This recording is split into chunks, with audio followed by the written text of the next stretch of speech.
अच्छा, कुछ विवाद भी हुआ था, तो विवाद का क्या हुआ है अब तक? विवाद में भी निराकरण नहीं हुआ। उसमें सीओ साहब बोले थे कि दोनों आदमी अपना कागजात जमा किए, कागजात हम लोग दोनों जमा कर दिए हैं जी। अभी उसमें निर्णय नहीं हुआ है। क्या लग रहा है?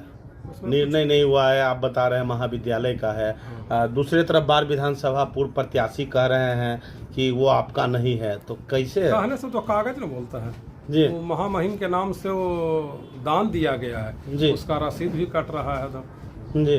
उसमें बाढ़ में उसमें तत्कालीन एसडीओ थी वंदना प्रसाद। तो क्या लग रहा है, जमीन विवाद में लगातार देखने को मिलता है, कई घटना होते हैं, और कहीं न कहीं विद्यालय का जब जमीन विवाद का मैटर है तो जिस तत्परता से पदाधिकारी को इसका निदान करना चाहिए था, निदान नहीं हो रहा है। तो निदान हो जाएगा। माननीय मुख्यमंत्री जी का भी है कि पदाधिकारी को आदेश दिए हैं कि कोई भी महाविद्यालय शिक्षण संस्थान है उसमें भवन बनाने में आप सहयोग करें जी। इसलिए हमारा पदाधिकारी सबसे सहयोग मिलेगा। फिर भी इतने दिन के बाद भी क्या लगता है अभी तक? अभी कुछ आर्थिक तंगी है, माने विद्यार्थी जो पैसा आता है उसी को भी लगा रहे हैं, फंड नहीं मिल रहा है।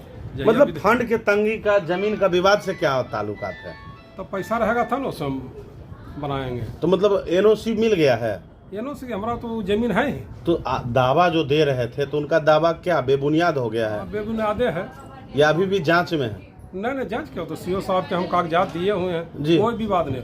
उसी पर 78 से कॉलेज चला, उसी के आधार पर हमारा संबंधन मिला है। आज पहला बार है 78 से संबंधन उसी जमीन पर मिला। तो क्या लगता है अब वहाँ निर्माण कार्य होगा तो जैसे वो दावा दिए थे मापी के समय, अब दावा नहीं देंगे? नहीं, दावा देंगे तो उसका निराकरण हो जी। हम लोग माने कोर्ट में जाएंगे, पहले तो पदाधिकारी से मिलेंगे जी। जिससे बाढ़ एसडीओ साहब हुए, सीओ साहब हुए, उसके बाद जिलाधिकारी हुए, कमिश्नर साहब के यहाँ, माननीय मुख्यमंत्री महोदय के यहाँ, फिर इससे नहीं होगा तो हाई कोर्ट से कोई ना कोई निराकरण हो जाए। जैसे हम घर नहीं बना रहे हैं, ये महाविद्यालय है, ये एक समाज का चीज़ है। जैसे मंदिर मस्जिद समाज का, उसी समाज का चीज़ है, हमारा पर्सनल है नहीं।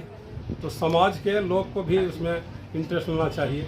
क्या लग रहा है समाज के लोग सहयोग नहीं कर रहे हैं? गुलाबा के 5% छोड़ करके जी। जो जमीन मठ का जमीन 34 बीघा जो रखे हुए हैं उन्हीं लोग को बेचैनी है। बाकी लोग बहुत खुश है कि हमारे घर के बगल में एक महिला कॉलेज हो गया। ये कॉलेज गुलाब बाग के लिए गौरव की बात है।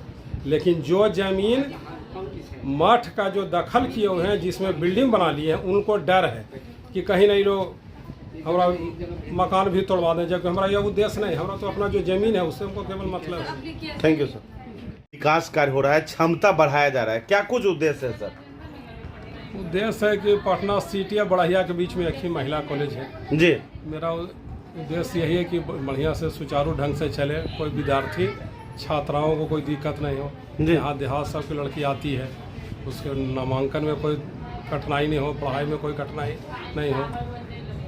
पहले काफ़ी जर्जर भवन हुआ करता था, कहीं न कहीं जगह की भी कमी थी, तो अब क्या कितना क्षेत्र में बनाया जा रहा है नया जो कंस्ट्रक्शन चालू है? जो नया कंस्ट्रक्शन है वो 5 कट्ठा में बना हुआ है जी। उसमें 6 हॉल बनाए हैं, 7वां को बन रहा है जी। तो ये 6 हॉल जो बना है, कितने स्टूडेंट का कैपेसिटी है?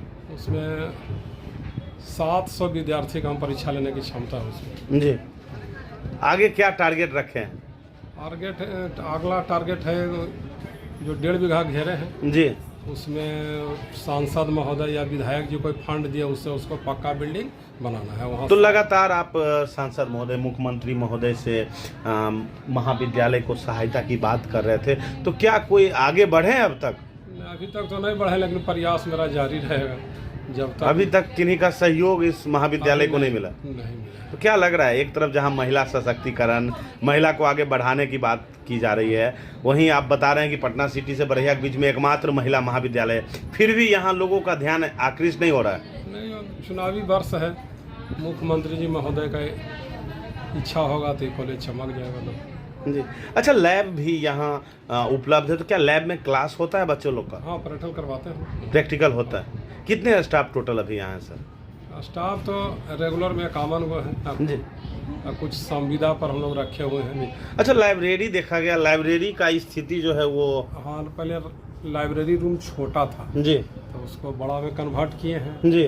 उसमें जितना किताब क्षमता था उतना रखे हुए थे जी। अब बड़ा वाला में फिर लाइब्रेरी जनवरी फरवरी में हमारा लाइब्रेरी कंप्लीट हो जाएगा। क्या परिचय हुआ सर?